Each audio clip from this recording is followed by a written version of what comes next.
ಹರೇ ರಾಮ.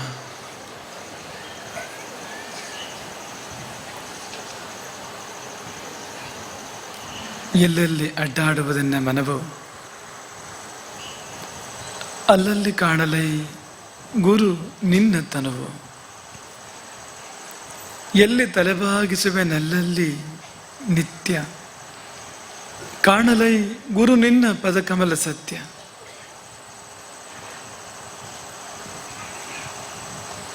ಮಾತಾ ರಾಮೋ ಮತ್ಪಿತಾ ರಾಮಚಂದ್ರ, ಸ್ವಾಮಿ ರಾಮೋ ಮತ್ಸಖಾ ರಾಮಚಂದ್ರ. ಸರ್ವಸ್ವಂ ಮೇ ರಾಮಚಂದ್ರೋ ದಯಾಲು, ನಾಣ್ಯಂ ಜಾನೆ ನೈವ ಜಾನೆ ನ ಜಾನೆ.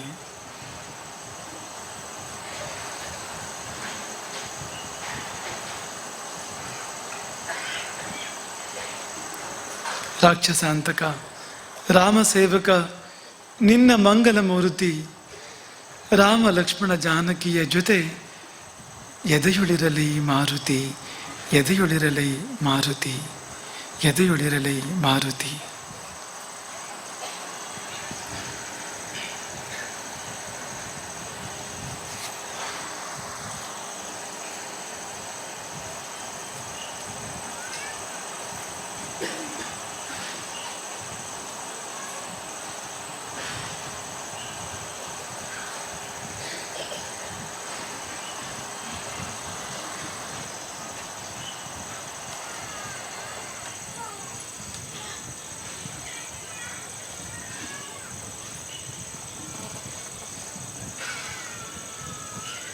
ಕೆಕ್ಕಾರಿನ ಪುಣ್ಯದ ಮಣ್ಣಿಗೆ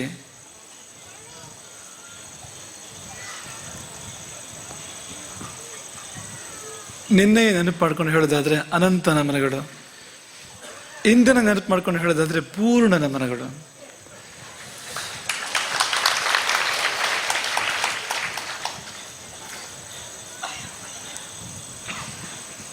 ನಿನ್ನೆಯೂ ಚೆನ್ನವೇ, ಇಂದು ಚೆನ್ನವೇ. ನಿನ್ನೆ ಚತುರ್ದಶಿ, ಆದರೆ ಅನಂತ ಚತುರ್ದಶಿ ಅದು. ಇಂದು ಪೂರ್ಣಿಮೆ, ಪೂರ್ಣಿಮೆ. ಹೀಗೆ ಪೂರ್ಣದಿಂದ ಪ್ರಾರಂಭವಾದ ಚಾತುರ್ಮಾಸ್ಯ ಪೂರ್ಣದಲ್ಲಿ ಪರ್ಯವಸಾನಗೊಂಡಿದೆ, ಪರಿಪೂರ್ಣವನ್ನು ಕಾಯ್ತಾ ಇದೆ.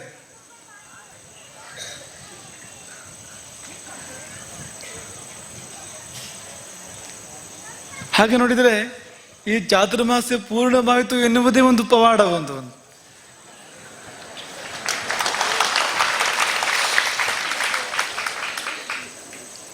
ಯಾಕೆಂದ್ರೆ ಹೇಗೆ ಸತ್ಪುರುಷರು ತಪಸ್ಸು ಮಾಡಬೇಕು ಅಂತ ಸಂಕಲ್ಪ ಮಾಡ್ತಾರೋ, ಹಾಗೆ ಇನ್ನೊಂದು ಬಗೆಯ ಪುರುಷರು ಆ ತಪಸ್ಸನ್ನು ಭಂಗ ಮಾಡಬೇಕು ಅಂತ ಸಂಕಲ್ಪ ಮಾಡ್ತಾರೆ ಪಕ್ಕದಲ್ಲಿ. ಹಾಗಾಗಿ ಚಾತುರ್ಮಾಸ್ಯ ವ್ರತದ ಸಂಕಲ್ಪ ನಮ್ಮದೇ ಹೇಗಿತ್ತೋ ಹಾಗೆ ಇನ್ನೊಂದು ಪಾರ್ಶ್ವದಲ್ಲಿ ಈ ವ್ರತವನ್ನು ಮಧ್ಯೆ ಭಂಗ ಮಾಡಬೇಕು ಎನ್ನುವ ಸಂಕಲ್ಪ ಕೂಡ ನಮ್ಗಿಂತ ಕಡಿಮೆ ಗಟ್ಟಿ ಏನಲ್ಲ ಆ ಸಂಕಲ್ಪ. ಆದರೆ ಆ ಸಂಕಲ್ಪದ ಶಕ್ತಿ ಎಷ್ಟು ಅನ್ನೋದು ಆಮೇಲಿನ ವಿಷಯ. ಅದು ನಮಗೆ ಇವತ್ತು ಕೂಡ ನೆನಪಾಗ್ತದೆ. ನಮ್ಮ ಯಾತ್ರಾ ವ್ಯವಸ್ಥಾಪಕ, ಪ್ರವಾಸ ವ್ಯವಸ್ಥಾಪಕ ರಾಘವೇಂದ್ರ ಮಧ್ಯಸ್ಥನಿಗೆ ಒಂದು ದೂರವಾಣಿ ಕರೆ ಬರ್ತದೆ.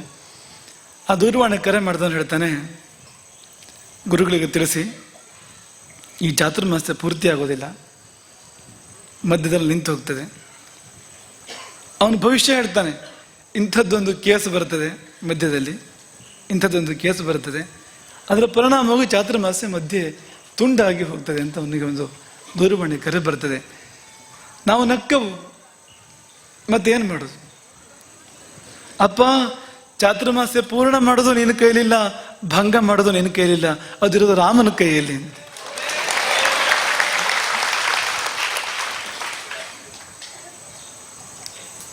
ಇವತ್ತು ಚಾತುರ್ಮಾಸ್ಯ ಪೂರ್ಣವಾಗಿದೆ. ಒಂದು ಬಗೆಯ ಪ್ರಶ್ನೋತ್ತರಗಳು, ಸವಾಲು, ಚಾತುರ್ಮಾಸ್ಯ ಪೂರ್ಣ ಬಿಡೋದಿಲ್ಲ ಅಂತ. ಅದಕ್ಕೆ ಜವಾಬು, ಪೂರ್ಣ ಆಯ್ತು ಅಂತ. ಸವಾಲು, ನಿಮ್ಮನ್ನೊಂದು ಸೀಮೆಯೊಳಗೆ ಬಂಧಿಸ್ತೇವೆ ಅಂತ. ಅದಕ್ಕೆ ಜವಾಬು, ಸೀಮೋಲ್ಲಂಘನವಾಯಿತು ಅಂತ.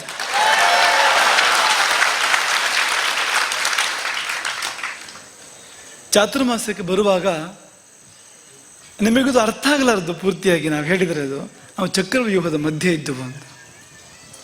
ಚಾತುರ್ಮಾಸ ಆರಂಭವಾಗುವಾಗ ಅಲ್ಲಿ ಎಲ್ಲಿಯೂ ಹೊರಗೆ ಹೋಗ್ಲಿಕ್ಕೆ ದಾರಿ ಇರಲಿಲ್ಲ ಅಂತ. ಅತಿ ವಿಚಿತ್ರವಾದ ಅತಿ ಕ್ರೂರವಾದ ಒಂದು ಚಕ್ರವ್ಯೂಹದ ಮಧ್ಯದಲ್ಲಿ ನಾವಿದ್ದೆವು. ಅದು ಇವತ್ತೇನಾಗಿದೆ ಅಂದ್ರೆ ಸೀಮೋಲ್ಲಂಘನ ಆಗಿದೆ, ಚಕ್ರವ್ಯೂಹದ ಭೇದನವಂತೂ ಆಗಿದೆ. ಚಕ್ರವ್ಯೂಹದ ಭೇದನದ ನಂತರ ಸಂಗ್ರಾಮ ಇರ್ತದೆ. ಸಂಗ್ರಾಮ ಒಪ್ಪಿಗೆ. ಯಾಕೆಂದ್ರೆ ಸತ್ತರೆ ವೀರ ಸ್ವರ್ಗ, ಬದುಕಿದರೆ ಭೂಮಿಯೇ ಸ್ವರ್ಗ. ಅದಕ್ಕೆ ಸಂಗ್ರಾಮ ಅಂತ. ಬದುಕಿ ಉಳಿದ್ರೆ ಭೂಮಿಯನ್ನೇ ಸ್ವರ್ಗ ಮಾಡಬಹುದು, ಅದಿಲ್ಲದಿದ್ರೆ ಒಂದು ಮಹತ್ ಕಾರ್ಯಕ್ಕಾಗಿ ಅಸುನೇಗಿದ ಪುಣ್ಯ ಬರ್ತದೆ. ಹಾಗಾಗಿ ಎಂದೆಂದೂ ಸಂಗ್ರಾಮ ಯಜ್ಞಕ್ಕೆ ಕಡಿಮೆ ಅಲ್ಲ. ಮತ್ತೊಬ್ಬ ಸಂತನನ್ನು ಯಾವತ್ತೂ ಯೋಧನಿಗೆ ಹೋಲಿಸ್ತಾರೆ. ಯೋಧ ಮತ್ತು ಯೋಗಿಗಳ ಮಧ್ಯೆ ಹೋಲಿಕೆ ಇದೆ. ದ್ವಾವಿಮ ಪುರುಷವು ಲೋಕೆ ಸೂರ್ಯಮಂಡಲ ಭೇದನವು ಪರಿವ್ರಾಟ್ ಯೋಗಯುಕ್ತಶ್ಚ ರಣೇಚ ಅಭಿಮುಖೋ ಹತಃ. ಅದರ ಅರ್ಥ ಹೀಗೆ: ಇಬ್ಬರೇ ಇಬ್ಬರು ಪುರುಷರು ಜಗತ್ತಿನಲ್ಲಿ ಸೂರ್ಯಮಂಡಲವನ್ನು ಭೇದಿಸಿ ಆ ಕಡೆ ಹೋಗ್ತಾರೆ, ಪರಮ ಪುರುಷನನ್ನು ಸೇರ್ತಾರೆ, ಪರಮ ಪದವನ್ನು ಪಡೀತಾರೆ. ಇಬ್ಬರೇ ಇಬ್ಬರು ಪುರುಷರು. ಯಾರಿಬ್ಬರು ಅಂದ್ರೆ ಪರಿವ್ರಾಟ್ ಯೋಗಯುಕ್ತಶ್ಚ, ಯೋಗಯುಕ್ತನಾಗಿ ದೇಹತ್ಯಾಗ ಮಾಡುವ ಪರಿವ್ರಾಟ್ ಒಬ್ಬ ಸಂತ ಕೂಡ ಸೂರ್ಯಮಂಡಲ ಭೇದನ ಮಾಡಿ ಅವನು ಪರಮಾತ್ಮನನ್ನು ಸೇರ್ತಾನೆ. ಹಾಗೆ ಯುದ್ಧದಲ್ಲಿ ಶತ್ರುವಿಗೆ ಬೆನ್ನು ತೋರಿಸದೆ ಅಭಿಮುಖವಾಗಿ ಹೋರಾಡ್ತಾ ಪ್ರಾಣ ಕೊಡುವ ಯೋಧ ಕೂಡ ಸೂರ್ಯಮಂಡಲವನ್ನು ಭೇದಿಸಿ ಆತ ಪರಮಾತ್ಮನನ್ನು ಸೇರ್ತಾನೆ.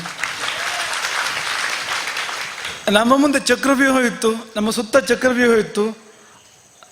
ಅದು ನಮ್ಮನ್ನು ಕೇಳ್ತಾ ಇತ್ತು ಪ್ರದಕ್ಷಿಣ ಮುಂದೆ, ಏನ್ ಮಾಡ್ತೀಯ? ನಾವು ನಿರ್ಧಾರ ಮಾಡಿದ್ವು, ರಣೇಚ ಅಭಿಮುಖೋ ಹತಃ, ಬೆನ್ನು ತೋರಿಸಲಿಕ್ಕಿಲ್ಲ, ಪಲಾಯನ ಮಾಡಲಿಕ್ಕಿಲ್ಲ, ಅಭಿಮುಖವಾಗಿ ಹೋರಾಡಬೇಕು ಅಂತ ಆ ನಿಶ್ಚಯ ಮಾಡಿದ್ವು. ಹಾಗಾಗಿ ಯಾರೋ ನಮ್ಮ ಮೇಲೆ ದೂರು ಕೊಟ್ಟಿದ್ದಲ್ಲ, ಅಂಥವ್ರನ್ನ ನಾವು ಬಯಲಿಗೆ ಎಳೆದ ಮೇಲೆ ಬೇರೆ ದಾರಿ ಇಲ್ಲದೆ ಮಾಡಿದ ಕೆಲಸ. ಆಮೇಲೆ ಇನ್ನು ಸತ್ಯವನ್ನ ಇವತ್ತು ಸಮಾಜ ಅರ್ಥ ಮಾಡ್ಕೊಳ್ಬೇಕಾಗಿದೆ ಅಂತ. ಈ ಪ್ರಕರಣ ಬಯಲಿಗೆ ಎಳೆದಿದ್ದು ರಾಮಚಂದ್ರಾಪುರ ಮಠ, ನೆನ್ಪಿಟ್ಕೊಳ್ಬೇಕು ನಾವು. ಈ ಪ್ರಕರಣ ಬಯಲಿಗೆ ಎಳೆದಿದ್ದು ಗುರುಗಳ ಮೇಲೆ ಇದ್ದಕ್ಕಿದ್ದಾಗ ಒಂದು ಊರು ಬರಲಿಲ್ಲ ಅಂತ. ಪ್ರಕರಣವನ್ನು ರಾಮಚಂದ್ರಾಪುರ ಮಠ ಬಯಲಿಗೆ ಎಳೆದ ಮೇಲೆ ಒಂದು ಕೌಂಟರ್ ಕಂಪ್ಲೇಂಟ್, ಪ್ರತಿ ದೂರು ಒಂದು, ಅದು ದಾಖಲಾಯಿತು. ಈ ಸಾಹಸವನ್ನ ಯಾವ ಸಂತನೂ ಮಾಡಿಲ್ಲ ಭಾರತದಲ್ಲಿ. ಇಂತಹ ಅಪಾಂತರಗಳು ಬಂದಾಗ ಅವರೆಲ್ಲ ಹೆಚ್ಚಿನವರು ಮುಳುಗಿ ಹೋಗಿದ್ದಾರೆ, ಮತ್ತೆ ಎದ್ದಿಲ್ಲ. ಯಾಕೆಂದ್ರೆ ಇದು ಬ್ರಹ್ಮಾಸ್ತ್ರ, ಇದು ಮಾಯಾಸ್ತ್ರ, ಇದು ಪ್ರಯೋಗ ಆದ್ಮೇಲೆ ಉಳಿದವರು ಇಲ್ಲ ಅಂತ. ಹಾಗಾಗಿ ಇಂಥದ್ದು ಬಂದಾಗ ಆದಷ್ಟು ಗುಟ್ಟು ಮಾಡುವವರು, ಒಳಗೊಳಗೆ ಸಂಧಿ ಮಾಡ್ಕೊಳ್ಳೋರು, ರಾಜಿ ಮಾಡ್ಕೊಳ್ಳೋರು ಒಳಗೊಳಗೆ ಅಂಥವರೇ ಇರ್ತಾರೆ. ಆದರೆ ನಾವೊಂದು ನಿಶ್ಚಯ ಮಾಡಿದ್ವು, ನಮಗಿದು ನಾವು ಬಯಲಿಗೆ ಬಂದು ಹೋರಾಡಬೇಕು ಅಂತ. ಆಗಿದ್ದಾಯಿತು ಅಂತ. ಮತ್ತೆ ರಾಮನ ಇಚ್ಛೆ ಅಂತ. ನಮಗೆ ನಮ್ಮ ಆತ್ಮದ ಮೇಲೆ ಪೂರ್ಣ ತೃಪ್ತಿ ಇದೆ. ನಮ್ಮ ಆತ್ಮ ನಮಗೆ ತುಂಬ ಶುದ್ಧವಾಗಿ ಕಂಡು ಬರ್ತದೆ ಅಂತ. ನಮ್ಮ ಆತ್ಮದಲ್ಲಿ ನಮಗೆ ಯಾವ ಕಲ್ಮಶವೇ ಇಲ್ಲ. ಹಾಗಾಗಿ ನಮಗೆ ಬಯಲಿಗೆ ಬರಲಿಕ್ಕೆ ಯಾವ ಸಂಕೋಚವೇ ಇಲ್ಲ. ಇಂತಹ ಸಭೆಯ ಮಧ್ಯೆ ಚರ್ಚೆ ಮಾಡಲಿಕ್ಕೆ ನಮಗೆ ಯಾವ ಬೇಸರವೂ ಇಲ್ಲ. ಯಾಕೆಂದ್ರೆ ನಿಮಗೆ ನಾವೇನೊಂದು ಗೊತ್ತೋ ಇಲ್ವೋ, ಆದ್ರೆ ನಮಗೆ ನಾವೇನೊಂದು ಗೊತ್ತು. ಆ ಭಾವ ಅವತ್ತಿತ್ತು. ನಿಲ್ಲಿ ಅವತ್ತಿದ್ದ ಭಾವ ಅದು. ಜನರಿಗೆ ನಾವೇನೊಂದು ಗೊತ್ತಿದೆಯೋ ಇಲ್ವೋ, ಆದ್ರೆ ನಮಗೆ ನಾವೇನೊಂದು ಗೊತ್ತು. ಹಾಗೆ ನಾವು ಬಯಲಿಗೆ ಬರಬೇಕು ಅಂತ. ಆದ್ರೆ ಇವತ್ತಿನ ಸತ್ಯ ಏನಂದ್ರೆ ನಿಮಗೂ ನಾವೇನೊಂದು ಗೊತ್ತು ಅಂತ ನಮಗೆ ಗೊತ್ತಾಗಿದೆ. ನಮಗೆ ಮಾತ್ರ ಅಲ್ಲ. ಹಾಗಾಗಿ ಎರಡೂ ಪಾತ್ರವನ್ನು ಒಟ್ಟಿಗೆ ಮಾಡುವಂತ ಒಂದು ಪ್ರಯತ್ನ ಇದು. ಪರಿವ್ರಾಟ್ ಯೋಗಯುಕ್ತಶ್ಚ. ಯಾವ ಕುಂಡಲಿಯಲ್ಲಿ ಯಾವ ಜಾತಕದ ಕುಂಡಲಿಯಲ್ಲಿ ಅಷ್ಟಮದಲ್ಲಿ 8ನೇ ಭಾವದಲ್ಲಿ ಒಂದು ಶುಭ ಗ್ರಹ ಇದ್ದು ಅದನ್ನು ಇನ್ನೊಂದು ಶುಭ ಗ್ರಹ ನೋಡ್ತದೋ. ನಾವು ಇದನ್ನೆಲ್ಲ ಹೇಳಬಾರ್ದು ಇಲ್ಲಿ, ಆದರೆ ಈ ಸನ್ನಿವೇಶ ಮತ್ತು ಈ ಭಾವ ಹೇಳಿಸ್ತಾ ಇದೆ ನಮಗೆ. ಅದನ್ನ ಯಾವ ಜನ್ಮ ಕುಂಡಲಿಯಲ್ಲಿ 8ನೇ ಮನೆಯಲ್ಲಿ ಒಂದು ಶುಭ ಗ್ರಹ ಇರಬೇಕು, ಅದನ್ನ ಮತ್ತೊಂದು ಶುಭ ಗ್ರಹ ನೋಡಬೇಕು. ಅವನ ಸಾವು ಹೇಗಾಗ್ತದೆ ಅಂದ್ರೆ, ಪುಣ್ಯಕ್ಷೇತ್ರದಲ್ಲಿ ಕೊನೆಯ ಕ್ಷಣದಲ್ಲಿ ಬಾಯಲ್ಲಿ ರಾಮ, ಹೃದಯದಲ್ಲಿ ರಾಮ ಅಂತ ಅನ್ನುವ ಆ ರಾಮ ಭಾವ ಹೃದಯದಲ್ಲಿ ಬಾಯಲ್ಲಿ ಇರ್ತಾ ಒಂದು ದೇಹತ್ಯಾಗ ಮಾಡ್ತಾನೆ. ಅಂಥ ಕುಂಡಲಿ ನಮ್ಮದು, ಅಂಥ ಕುಂಡಲಿ ನಮ್ಮದು. ಒಂದಲ್ಲ, ಅಷ್ಟಮದಲ್ಲಿ ಶುಕ್ರ, ಆ ಶುಕ್ರನನ್ನು 2 ಶುಭಗ್ರಹಗಳು ನೋಡುತ್ತೇವೆ, ಗುರು ಮತ್ತು ಚಂದ್ರ 2 ಶುಭಗ್ರಹಗಳು ನೋಡುತ್ತೇವೆ. ಆ ಕುಂಡಲಿ ಒಂದು ವೇಳೆ ಜ್ಯೋತಿಷಾಸ್ತ್ರ ಸತ್ಯವಾದರೆ ಅದು ಬೇರೆ ಏನೂ ಆಗಲಿಕ್ಕೆ ಸಾಧ್ಯ ಇಲ್ಲ, ಅದು ಇನ್ನೇನೂ ಆಗಲಿಕ್ಕೆ ಸಾಧ್ಯ ಇಲ್ಲ. ಹಾಗಾಗಿ ಪರಿವ್ರಾಟ್ ಯೋಗಯುಕ್ತಶ್ಚ, ಯೋಗಯುಕ್ತನಾಗಿ ದೇಹತ್ಯಾಗ ಮಾಡ್ತಕ್ಕಂಥ ಪರಿವ್ರಾಟ್. ಅದರ ಜೊತೆಯಲ್ಲಿ ಯುದ್ಧ ಎದುರಾದಾಗ ಧರ್ಮ ಯುದ್ಧ ಎದುರಾದಾಗ ಓಡದೆ, ಬೆನ್ನು ತೋರಿಸದೆ ಅಭಿಮುಖವಾಗಿ ಹೋರಾಡ್ತಾ ಪ್ರಾಣ ಬಿಡುವವನು. ಈ ಎರಡನ್ನೂ ನಾವು ಆರಿಸ್ಕೊಂಡಿದೆ, ಎರಡನ್ನೂ ಕೂಡ ಆರಿಸ್ಕೊಂಡಿದೆ. ಹಾಗಾಗಿ ಬಯಲಿಗೆ ಬಂದು ಸೀಮೋಲ್ಲಂಘನವಾಗಿದೆ. ಇಂದು ನಾವು ಚಕ್ರವ್ಯೂಹದ ಒಳಗಿಲ್ಲ, ಚಕ್ರವ್ಯೂಹದ ಭೇದನವಾಗಿದೆ. ಇನ್ನೊಂದಿಷ್ಟು ಯುದ್ಧ ಬಾಕಿ ಇದೆ. ಒಂದು ವೇಳೆ ಧರ್ಮ ಗೆದ್ದರೆ ನಾವು ಗೆಲ್ತೇವೆ, ಒಂದು ವೇಳೆ ನ್ಯಾಯ ಗೆದ್ದರೆ ನಾವು ಗೆಲ್ತೇವೆ, ಒಂದು ವೇಳೆ ಸತ್ಯ ಗೆದ್ದರೆ ನಾವು ಗೆಲ್ತೇವೆ, ಒಂದು ವೇಳೆ ಕಾನೂನು ಗೆದ್ದರೆ ನಾವು ಗೆಲ್ತೇವೆ.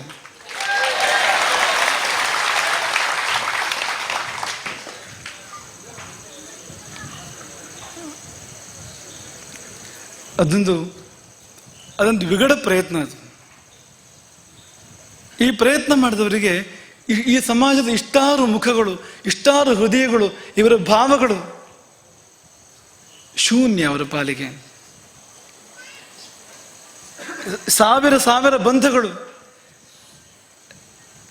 ಈ ಹೃದಯಕ್ಕೂ ಇನ್ನು ಸಾವಿರಾರು ಹೃದಯಕ್ಕೂ ಇರ್ತಕ್ಕಂಥ ಬಂಧಗಳು, ಇಲ್ಲಿಗೂ ರಾಮನಿಗೂ ಇರ್ತಕ್ಕಂಥ ಬಂಧ ಅದು ನಗಣ್ಯ. ಅದಲ್ಲಿಗೆ ವಿಷಯ ಅಲ್ಲ.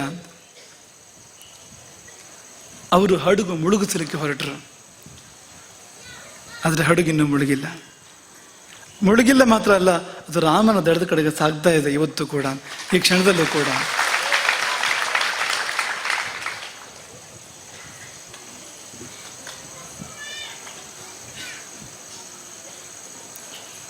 ಸವಾಲು ಜವಾಬು. ಅವರ ಸವಾಲೇನಿತ್ತು? ಇಷ್ಟೂ ಜನರ ಮನಸ್ಸನ್ನು ಕೆಡಿಸಿ ಬಿಡ್ತೇವೆ ಅಂತ. ಮುಖ್ಯವಾದಲ್ಲಿತ್ತು ಅಂತ, ಇಷ್ಟೂ ಜನರ ಮನಸ್ಸನ್ನು ಕೆಡಿಸಿ ಬಿಡುತ್ತೇವೆ. ಉತ್ತರ ನಿಮ್ಮ ಕಣ್ಣು ಮುಂದಿದೆ. ನಮಗೇನು ದುಃಖ ಇಲ್ಲ. ಒಂದು ವೇಳೆ ಪ್ರಪಂಚ ನಮ್ಮನ್ನು ತಿರಸ್ಕರಿಸಿದ್ರೆ ಪರಮಾತ್ಮನ ಕಡೆ ಹೋಗ್ತೇವೆ ನಾವು, ಏನೂ ದುಃಖ ಇಲ್ಲ. ಸಮಾಜ ಬೇಡ ಒಂದು ಕ್ಷಣ ಆಯ್ತು ಅನ್ನೋರು ನಾವು. ರಾಮ ಎಂಥವನು ಅಂದ್ರೆ, ದೊಡ್ಡ ಗುರುಗಳ ಒಂದು ರಚನೆ ಇದು. ರಾಜ್ಯಂ ಏನ ಪಟಾಂತ ಲಗ್ನ ತೃಣಮತ್ಯಕ್ತಂ. ರಾಜ್ಯವನ್ನು ಬಿಟ್ಟನಂತೆ ರಾಮ. ಹೇಗೆ ಅಂದ್ರೆ, ಬಟ್ಟೆ ತುದಿಗೆ ತಗುಲಿದ ಹುಲ್ಲು ಅಥವಾ ಒಂದು ಕಸ, ಅದನ್ನು ಹೇಗೆ ಕೊಡವಿ ಹೋಗ್ತಾರೋ ಹಿಂದೆ ತಿರುಗಿ ನೋಡ್ತಾರೆ ಯಾರಾದ್ರು. ಬಟ್ಟೆ ತುದಿಗಂಟಿದ ಒಂದು ಕಸವನ್ನು ಕೊಡವಿ ಹೋಗುವಾಗ ಹಿಂದಿರುಗಿ ನೋಡ್ತಾರ, ಅಯ್ಯೋ ಕಸ ಬಿದ್ದು ಅಂತ ಕೊಡ್ತಾರೆ ಯಾರಾದ್ರು. ಹಾಗೆ ರಾಜ್ಯವನ್ನು ಬಿಟ್ಟು ಹೋದ ರಾಮನನ್ನು ಪೂಜೆ ಮಾಡುವರು. ರಾಜ್ಯಭಾರ ಕಂಡುಕೊಳ್ಬಾರದು, ಅಧಿಕಾರಕ್ಕೆ ಆಸೆ ಪಡಬಾರದು. ನಮ್ಗೆ ಆ ಮೋಹ ಖಂಡಿತ ಇಲ್ಲ ನಮಗೆ ಆ ಮೋಹ. ಸಮಾಜ ಈಗ ಬೇಡ ಅಂದ್ರೆ ಈಗ ಬೇಡ ಅಷ್ಟೆ.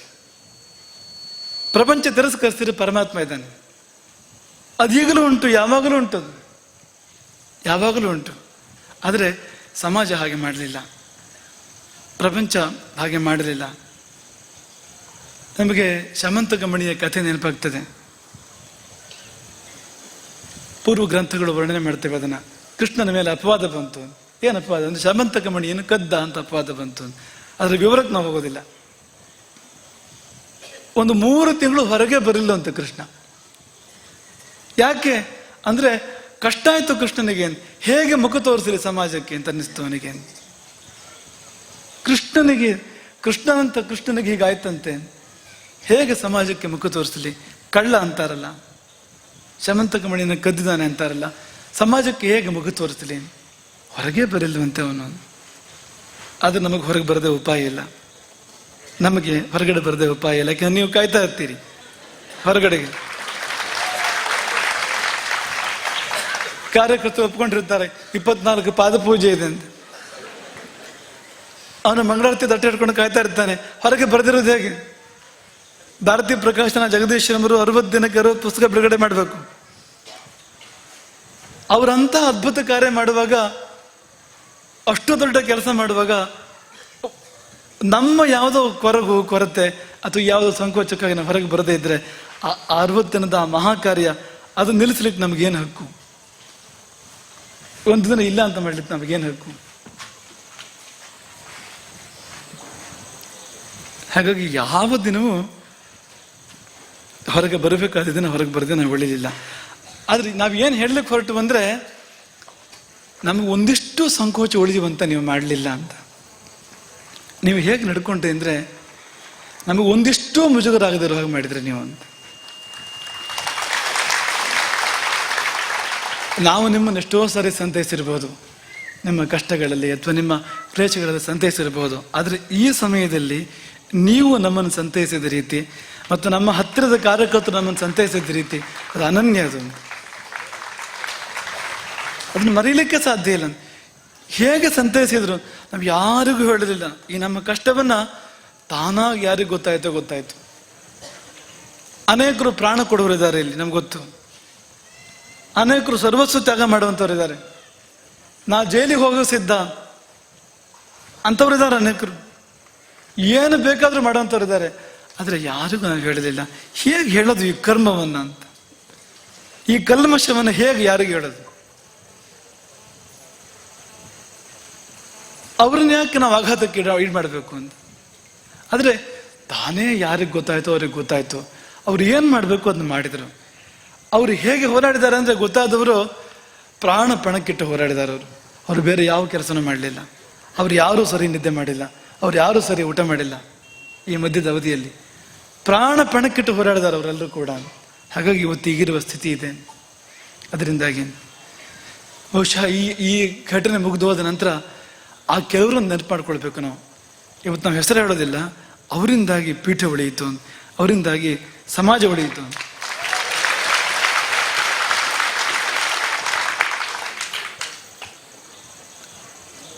ಅವರು ನಿಮ್ಮ ಮನಸ್ಸನ್ನು ಕೆಡಿಸಲಿಕ್ಕೆ ಉದ್ದೇಶಿಸಿದರು. ನೀವೇನು ಮಾಡಿದ್ರಿ? ನೀವು ಕಣ್ಣೀರು ಪೂಜೆ ಮಾಡಿದ್ರಿ. ಇವತ್ತು ಈಗ ನಾವು ಬರ್ತಾ ಒಬ್ಬಾಕೆ ಹೆಣ್ಮಕ್ಳಲ್ಲಿ ಎಷ್ಟು ಒಳ್ಳೆಯವರು ಇರ್ತಾರೆ ಅನ್ನೋದಕ್ಕೆ ನಾವು ಹೇಳ್ತಾ ಇರೋದು.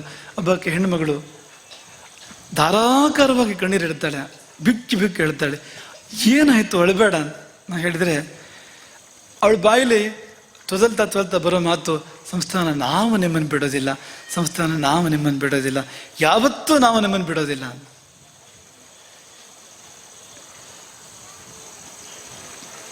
ನಮ್ಗಿಷ್ಟ ಹೇಳಬೇಕು ಅಂತ ಅನಿಸ್ತದೆ. ಈ ಪ್ರಕರಣದ ಸೃಷ್ಟಿಕರ್ತರು ಯಾರೋ, ಇಂಥ ಕೆಟ್ಟ ಯೋಚನೆ ಯಾರಿಗೂ ಬಂತೋ ಅವ್ರಿಗೆ ನಾವು ಒಂದೇ ಮಾತನ್ನು ಹೇಳಲಿಕ್ಕೆ ಇಷ್ಟಪಡ್ತೇವೆ. ಈ ಸಭೆಯಲ್ಲಿ ನಿಮ್ಮೆಲ್ಲರ ಮುಂದೆ ಆ ಮಾತನ್ನು ಹೇಳ್ತೇವೆ.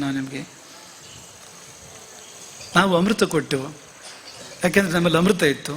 ಹಾಗೆ ನಾವು ಅಮೃತ ಕೊಟ್ಟೆವು. ನಾವು ಅವ್ರಿಗೆ ಮಾತ್ರ ನಿಮ್ಮೆಲ್ಲರಿಗೂ ಕೊಟ್ಟೆವು. ನಾವು ಅದನ್ನು ಅಮೃತವನ್ನು ಕೊಟ್ಟೆವು. ನೀವು ಅಮೃತ ಕೊಟ್ರಿ, ಯಾಕೆಂದ್ರೆ ನಿಮ್ಮಲ್ಲೂ ಅಮೃತ ಇತ್ತು. ಹಾಗಾಗಿ ನೀವು ಅಮೃತ ಕೊಟ್ರಿ.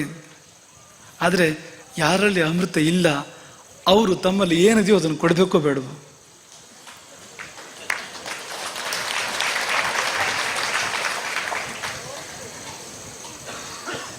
ಅದೊಂದು ರೀತಿ ಭಕ್ತಿಯೇ ಅದು ಅಂತ. ಅದೊಂದು ರೀತಿ ಭಕ್ತಿ. ಯಕ್ಷಗಾನದಲ್ಲಿ ಅತಿಕಾಯ ಪೂಜೆ ಮಾಡ್ತಾನೆ, ಲಕ್ಷ್ಮಣನಲ್ಲೇ ರಾಮನನ್ನು ಕಂಡು ಪೂಜೆ ಮಾಡ್ತಾನೆ. ಷೋಡಶೋಪಚಾರ ಪೂಜೆ ಅವನು ಪೂಜೆ ಮಾಡೋದು. ಬಾಣದಿಂದ ಲಕ್ಷ್ಮಣನನ್ನು ಭೇದಿಸ್ತಾನೆ. ಇದೋ ನಿನಗೆ ಧ್ಯಾನ, ಇದೋ ನಿನಗೆ ಆವಾಹನೆ, ಇದೋ ನಿನಗೆ ಪಾದ್ಯ, ಅರ್ಘ್ಯ, ಆಚಮನೀಯ, ನೈವೇದ್ಯ, ನೀರಾಜನ ಎಲ್ಲ ಒಂದೊಂದು ಬಾಣ ಅದಕ್ಕೆ ಅಂತ.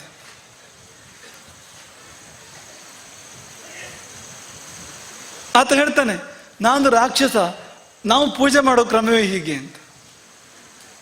ನಾವು ಪೂಜೆ ಮಾಡೋದಾದ್ರೆ ಕೆಲವರದ್ದು ಸರಳ ಭಕ್ತಿ ಮತ್ತು ಉಳಿದಿರೋದು ಕೂಡ ಸರಳ ಭಕ್ತಿ ಅಂತ. ಈ ಸರಳ ಭಕ್ತಿ ಅಂದ್ರೆ ಸರಳವಾದ ಭಕ್ತಿ ಅಂತ ಒಂದರ್ಥ, ಇನ್ನೊಂದು ಸರಳು ಅಂದ್ರೆ ಬಾಣ ಅಂತ. ಸರಳ ಭಕ್ತಿ ಅಂತದು, ಬಾಣದ ಭಕ್ತಿ ಅದು ಅಂತ. ಅದು ಅವ್ರ ಪೂಜೆ ಅದು ಅಂತ. ಅದು ಅವ್ರ ಪೂಜೆ ಅದು. ಅತಿಕಾಯ ಪೂಜೆ ಮಾಡಿದ ಹಾಗೆ ಅಂತ. ಈ ಅತಿಕಾಯ ಅತಿ ಕಾಯೋ, ಅತಿ ಕಾಯ, ಅತಿ ಬುದ್ಧಿ, ಅತಿ ಭಕ್ತಿ, ಅತಿ ವಿನಯ, ಇವರೆಲ್ಲ ಪೂಜೆ ಮಾಡೋದು ಹೀಗೆ ಅಂತ. ಅತಿ ಪ್ರೀತಿ, ಅತಿ ಭಾವನೆ, ಇವರು ಕೊನೆಗೆ ಪೂಜೆ ಮಾಡೋದು ಹೀಗೆ ಅಂತ. ಒಂದು ಕಾಲದಲ್ಲಿ ಇವರ ಪ್ರೀತಿಯನ್ನು ನೋಡಿದರೆ, ಇವರ ಭಕ್ತಿಯನ್ನು ನೋಡಿದರೆ, ಇವರ ಶ್ರದ್ಧೆ ನೋಡಿದರೆ ಈ ಜಗತ್ತಿನಲ್ಲಿ ಇವರಂಥವ್ರು ಇನ್ನೊಬ್ರು ಇಲ್ಲ ಅಂತ ಅನ್ನಿಸ್ತದೆ. ಆದರೆ ಅತಿ ಆಗುವುದಿಲ್ಲ ಏನು ಅನ್ನೋದನ್ನ ಈ ಘಟನೆ ತೋರಿಸ್ತದೆ ಅಂತ ಅಂದ್ಕೊಳ್ತೇವೆ ನಾವು. ಹಾಗಾಗಿ ಅಮೃತ ಇತ್ತು, ಅಮೃತ ಕೊಟ್ಟು, ನಿನ್ನಲ್ಲಿ ಅಮೃತ ಇರಲಿಲ್ಲ, ನಿನ್ನೊಳಗೆ ವಿಷ ಇತ್ತು, ನೀನು ವಿಷವನ್ನು ಕೊಟ್ಟೆ. ಸರಿ, ನಿನ್ನ ಜಾಗದಲ್ಲಿ ನಿಂತ ನೀ ಮಾಡಿದ್ದೇ ಸರಿ. ನೀ ಮತ್ತೇನು ಮಾಡ್ತಿದ್ದೆ? ನೀ ಅದನ್ನೇ ಮಾಡ್ತಿದ್ದೆ. ಇನ್ನೇನು ಮಾಡಕ್ ಸಾಧ್ಯ? ಕೊಡೋಕೆ ಇನ್ನೇನಿದೆ ನಿನ್ನ ಹತ್ರ? ಇನ್ನೇನಿದೆ ಕೊಡೋದಕ್ಕೆ? ಆದರೆ ಒಂದು ನೆನ್ಪಿಟ್ಕೊಳ್ಬೇಕು, ಈ ಲಕ್ಷ್ಮಣ ಪೂಜೆ ಸ್ವೀಕಾರ ಮಾಡ್ತಾನೆ. ಅರ್ಘ್ಯ, ಪಾದ್ಯ, ಆಚಮನ, ಪುಷ್ಪ, ಧೂಪ, ದೀಪ, ನೈವೇದ್ಯ ಎಲ್ಲ ಬಾಣಮುಖೇನ ಪೂಜೆ ಲಕ್ಷ್ಮಣನಿಗೆ. ಎಲ್ಲ ಮುಗಿದ ಮೇಲೆ ತಗೋ ಪ್ರಸಾದ ಅಂತ ಒಂದು ಬಾಣ ಬಿಟ್ಟಂತೆ ಲಕ್ಷ್ಮಣ, ಮುಗೀತು ಅಲ್ಲಿಗೆ. ಮತ್ತೇನ್ ಮಾಡೋದು? ನೀವು ಎಂಥ ಪೂಜೆ ಮಾಡ್ತೀರೋ ಅಂಥ ಪ್ರಸಾದನ ಕೊಡ್ಬೇಕು ತಾನೆ.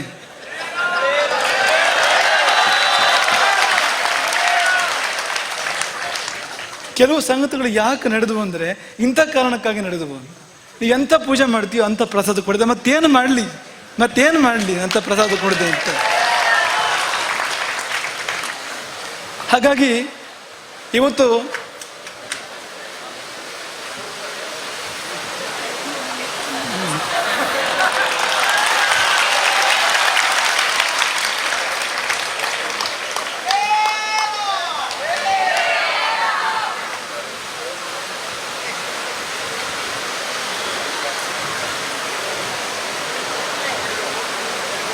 ಒಂದು ಬಗೆಯಲ್ಲಿ ಅಂಥ ಪ್ರಸಾದ ಒಂದಷ್ಟು ಸಿಕ್ಕಿದೆ ಅಂತಲೇ ನಾವು ಅಂದ್ಕೊಳ್ತೇವೆ. ಹೇಗೆ ಅಂದರೆ, ಯಾರು ನಿಷ್ಕಲಂಕವಾದ ಪೀಠವನ್ನು ಸೆರೆಮನೆ ಒಳಗಿಡೋಕೆ ಬಯಸಿದ್ರೋ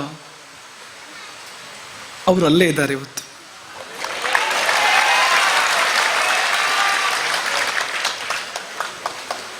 ಅದು ಅವರ ಕರ್ಮದ ಫಲ, ಬೇರೆ ಏನಿಲ್ಲ. ಅವರ ಕರ್ಮದ ಫಲ ಅದು, ಅವರ ಕರ್ಮದ ಫಲ.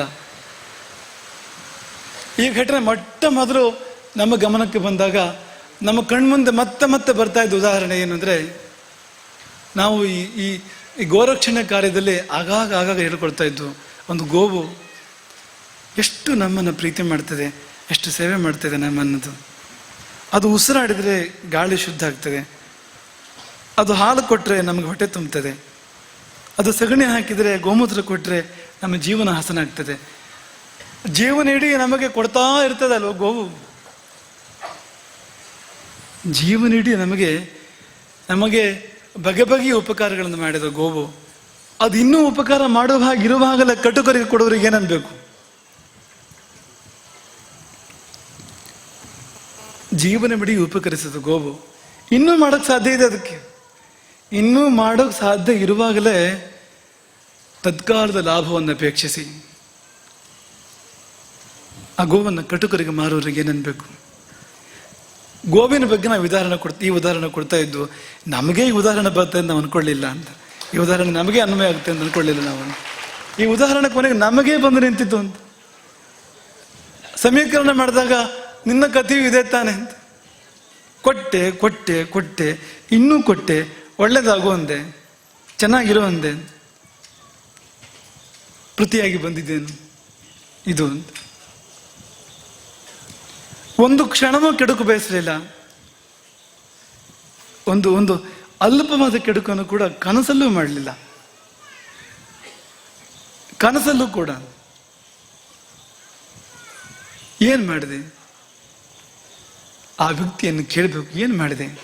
ನೀ ಏನ್ ಮಾಡಿದೆ ಅಂದ್ರೆ, ನೀ ಮಾಡಿದ್ದಕ್ಕೆ ಹೆಸರು ಆತ್ಮನಾಶ ಅಂತ, ನೀ ಮಾಡಿದ್ದಕ್ಕೆ ಹೆಸರು ಕುಟುಂಬ ನಾಶ ಅಂತ, ನೀ ಮಾಡೋಕೆ ಹೊರಟಿದ್ದಕ್ಕೆ ಹೆಸರು ಸಮಾಜ ನಾಶ ಅಂತ, ನೀ ಮಾಡೋಕೆ ಹೊರಟಿದ್ದಕ್ಕೆ ಹೆಸರು ಪೀಠದ ನಾಶ ಅಂತ, ಕೊನೆಗೆ ಸರ್ವನಾಶ ಅಂತ. ಏನ್ ಮಾಡಿದೆ ಅಂತ? ಏನ್ ಸಾಧನೆ ಮಾಡಿದೆ?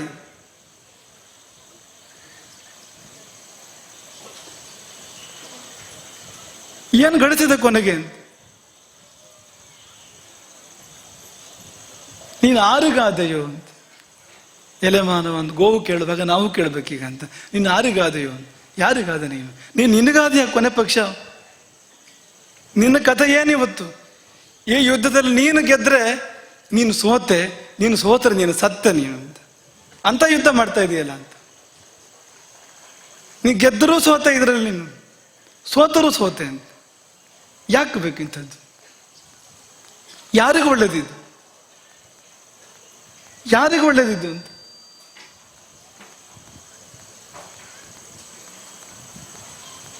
ಇಂಥವ್ರು ಒಬ್ಬೊಬ್ಬರು ಹುಟ್ಟುಕೊಂಡ್ರೆ, ಅಥವಾ ಯಾರಾದರೂ ಒಬ್ರಿಗಿಂತ ಬುದ್ಧಿ ಬಂದ್ರೆ ಎಂಥ ವಿಫಲವಾಗಬಹುದು ಅನ್ನೋದಕ್ಕೆ ಈ ಕಾಲ ಸಾಕ್ಷಿ, ಈ ಸನ್ನಿವೇಶ ಸಾಕ್ಷಿ ಅಂತ.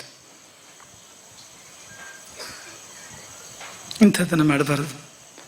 ಯಾವುದರಿಂದ ತನಗೂ ಹಿತವಿಲ್ಲ, ಪರಡಿಗೂ ಹಿತವಿಲ್ಲ. ಇಂಥದ್ದನ್ನು ಮಾಡಬಾರದು. ಮತ್ತು ಸತ್ಯ ನನ್ನ ಮೂಗಿನ ನೇರಕ್ಕೆ ಇದೆ, ನನಗೇನು ಅನ್ನಿಸುತ್ತೋ ಅದೇ ಸತ್ಯ. ಏನು ಭ್ರಮೆಗೆ ಒಳಗಾಗಬಾರದು.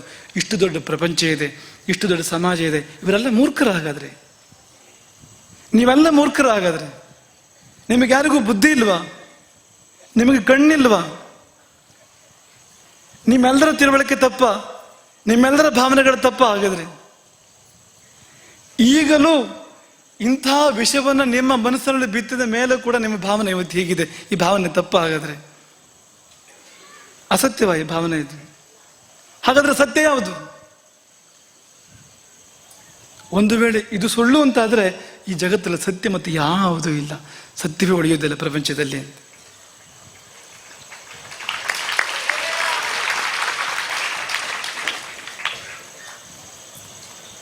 ನಮ್ಮ ಎದೆಯೊಳಗಿನ ರಾಮನ ಸಾಕ್ಷಿಯಾಗಿ ನಾವು ಹೆಜ್ಜೆಗಳನ್ನಿಟ್ಟಿದ್ದೇವೆ.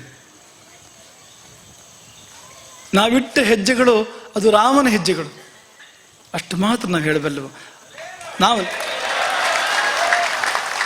ಹಾಗಾಗಿ ಅಂತಿಮವಾಗಿ ನೀವೇನಾದ್ರು ಕೇಳೋದಾದ್ರೆ ರಾಮನನ್ನು ಕೇಳಬೇಕಾಗಿ ಬರ್ಬೋದು.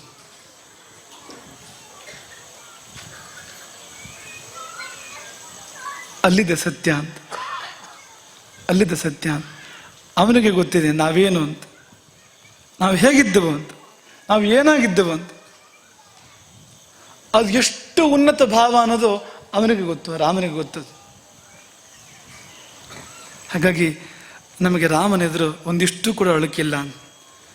ರಾಮನೆದುರು ಹೋಗಿ ನಿಲ್ಲುವಾಗ ಇಲ್ಲಿ ಒಂದಿಷ್ಟು ಕೂಡ ಕಲ್ಮಶ ಇಲ್ಲ, ಒಂದಿಷ್ಟು ಕಲ್ಮಶ ಇಲ್ಲ.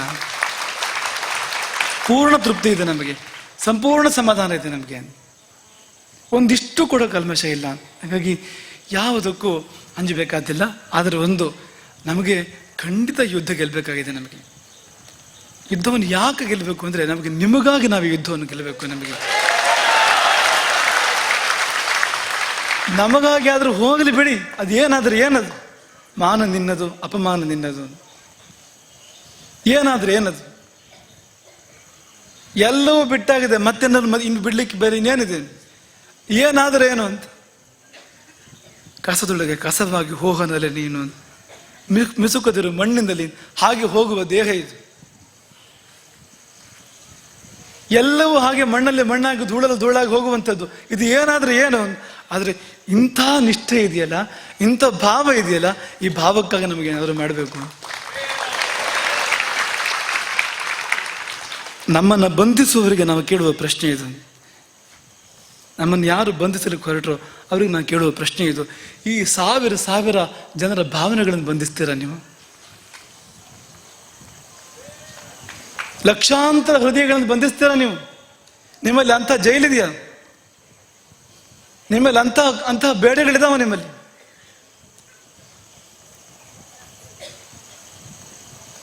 ಅಲೆಕ್ಸಾಂಡರ್ ಕತ್ತಿ ಎತ್ತಿದಾಗ ಒಬ್ಬ ಸಂತ ಸನ್ಯಾಸಿ ಹೇಳಿದಂತೆ, ನೀ ನನ್ನನ್ನು ಏನೂ ಮಾಡ್ಲಾರೆ, ಕಡಿದೇ ಬಿಡ್ತೇನೆ. ಕಡಿಯುವುದು ಶರೀರವನ್ನ. ನಾನು ಇದ್ದೇನಲ್ಲ, ಅಚ್ಛೇದ್ಯೋಯಂ ಅದಾಹ್ಯೋಯಂ ಅಕ್ಲೇದ್ಯೋಯಂ ಅಶೋಷ್ಯೋಯಂ. ಅಕ್ಲೇದ್ಯ ಅದನ್ನು ಒದ್ದೆ ಮಾಡ್ಲಿಕ್ಕೆ ಸಾಧ್ಯ ಇಲ್ಲ, ಅದಾಹ್ಯ ಸುಡಲಿಕ್ಕೆ ಸಾಧ್ಯ ಇಲ್ಲ, ಅಶೋಷ್ಯ ಒಣಗಿಸ್ಲಿಕ್ಕೆ ಸಾಧ್ಯ ಇಲ್ಲ, ಅದನ್ನು ಹಾಗೇನೂ ಮಾಡಕ್ಕೆ ಸಾಧ್ಯ ಇಲ್ಲ. ನನ್ನನ್ನು ಏನು ಮಾಡಬಲ್ಲ ನೀನು ಅಂತ. ನಮ್ಮದು ಸವಾಲದೆ. ನಮ್ಮನ್ನು ಏನು ಮಾಡ್ಕೊಳ್ಬಲ್ರಿ ನೀವು? ಅದು ಏನು ಮಾಡ್ತೀರೋ ಮಾಡಿ, ನೀವು ಅದೇನು ಮಾಡ್ತೀರೋ ಮಾಡಿ. ಆದ್ರೆ ನೆನಪಿಡಿ, ನೀವು ಆ ಕುರ್ಚಿಗೆ ಬಂದು ಕೂತು 10-20 ವರ್ಷ ಆಗಿರ್ಬೋದು. ಆ ಕುರ್ಚಿಯಲ್ಲ, ಆ ಇಲಾಖೆಗೆ ಬಂದು 10-20 ವರ್ಷ ಆಗಿರ್ಬೋದು ನೀವು. ಆದರೆ ಈ ಪೀಠಕ್ಕೆ 1000 ವರ್ಷದ ಇತಿಹಾಸ ಇದೆ ಅಂತ ನೆನಪಿರಲಿ ನಿಮಗೆ.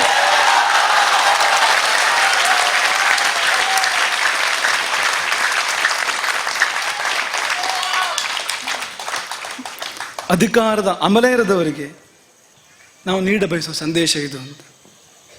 ಪೀಠದ ಹಿಂದೆ ಮತ್ತು ಮುಂದೆ 1000 ವರ್ಷ ಇದೆ ಅಂತ ನೆನಪಿರಲಿ ಅಂತ. ನಿಮ್ಮಂಥವ್ರನ್ನ ಬಹಳ ಜನರನ್ನು ಕಂಡಿದೆ ಪೀಠ ಈ ಅವಧಿಯಲ್ಲಿ.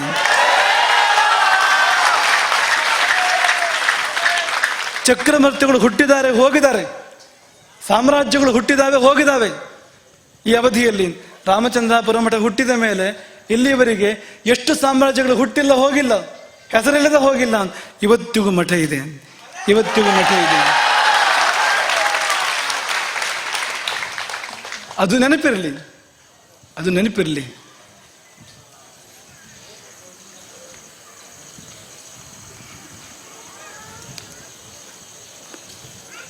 ಇದೆಲ್ಲದರ ಬಳಿಕವೂ ಚಾತುರ್ಮಾಸ್ಯ ಪೂರ್ಣವಾಗುವಾಗ ಮನಸ್ಸು ಖಂಡಿತ ತುಂಬಿದೆ. ಯಾಕೆಂದರೆ ಬಹುಶಃ ಇಂಥದ್ದೆಲ್ಲ ಬರದೇ ಇದ್ದರೆ ನಮಗೆ ನಿಮ್ಮ ಈ ಬಗೆಯ ಪ್ರೀತಿ ಗೊತ್ತಾಗ್ತಿರ್ಲಿಲ್ಲ, ಇಂಥ ನಿಷ್ಠೆ ನಮಗೆ ಗೊತ್ತಾಗ್ತಿರ್ಲಿಲ್ಲ. ಖಂಡಿತವಾಗಿಯೂ ಬಹುಶಃ ಈಗ ಸಂಸಾರ ಭ್ರಮೆ ಅಂತ ಹೇಳ್ತಾರೆ. ಇದೆಲ್ಲ ನೀವೇನು ಒಂದು ಜನ ಮತ್ತೊಂದು ಇದೆಲ್ಲ ಭ್ರಮೆ ಅಂತ ಹೇಳ್ತಾರೆ. ಆದರೆ ಇದು ಎಷ್ಟು ಸತ್ಯ ಅನ್ನೋದನ್ನು ನೀವು ತೋರಿಸ್ಕೊಟ್ಟಿದ್ದೀರಿ. ನೀವು ಅಂತ ಈ ಸಂಕಟದ ಸಮಯದಲ್ಲಿ, ಈ ಸನ್ನಿವೇಶದಲ್ಲಿ ನೀವೆಲ್ಲರೂ ತೋರಿಕೊಟ್ಟಿದ್ದೀರಿ. ಹಾಗಾಗಿ ಚಾತುರ್ಮಾಸ್ಯ ತೋರಿದ ಸತ್ಯ ಏನು ಅಂದರೆ ಈ ಬಂಧ ಸುಳ್ಳಲ್ಲ, ಈ ಬಂಧ ಸತ್ಯ ಅಂತ ತೋರಿಸಿದೆ ಚಾತುರ್ಮಾಸ್ಯ. ಹಾಗಾಗಿ ಇಂಥ ಮಹತ್ತಾದ ಲಾಭದ ಜೊತೆಗೆ ಚಾತುರ್ಮಾಸ್ಯವನ್ನು ನಾವು ಪರ್ಯವಸಾನ ಮಾಡ್ತಾ ಇದ್ದೇವೆ. ಸೀಮೋಲ್ಲಂಘನ ನೆರವೇರಿದೆ. ಬಿಳಿಯ ಮಂತ್ರಾಕ್ಷತೆಯ ಸ್ಥಾನದಲ್ಲಿ ಅರಿಶಿಣ ಮಂತ್ರಾಕ್ಷತೆ, ಬಂಗಾರದ ಬಣ್ಣದ ಮಂತ್ರಾಕ್ಷತೆ ಇಂದಿನಿಂದ ಆರಂಭ ಆಗ್ತಾ ಇದೆ. ಇಂದು ನೀವು ಅದನ್ನು ಪಡ್ಕೊಡ್ತೀರಿ. ಅಂಥ ಮಂತ್ರಾಕ್ಷತೆಯನ್ನು ನಾವೆಲ್ಲ ಜೊತೆಯಾಗಿರೋಣ, ಒಂದಾಗಿರೋಣ, ಬಂದದ್ದನ್ನು ಎದುರಿಸೋಣ. ಅದು ಏನು ಬರ್ತದೋ ಬಂದದ್ದನ್ನು ಎದುರಿಸೋಣ. ಬರಲಾರದು ಇನ್ನೇನು ಬರೋಕ್ಕೆ ಸಾಧ್ಯ. ಆದರೆ ಇನ್ನೇನು ಬಂದರು, ಇದಕ್ಕಿಂತ ಹೀನವಾದ್ದು ಬಂದರು, ಇದಕ್ಕಿಂತ ದೊಡ್ಡದಾದದ್ದು ಬಂದರು, ಒಟ್ಟಿಗಿದ್ದು ಎದುರಿಸೋಣ.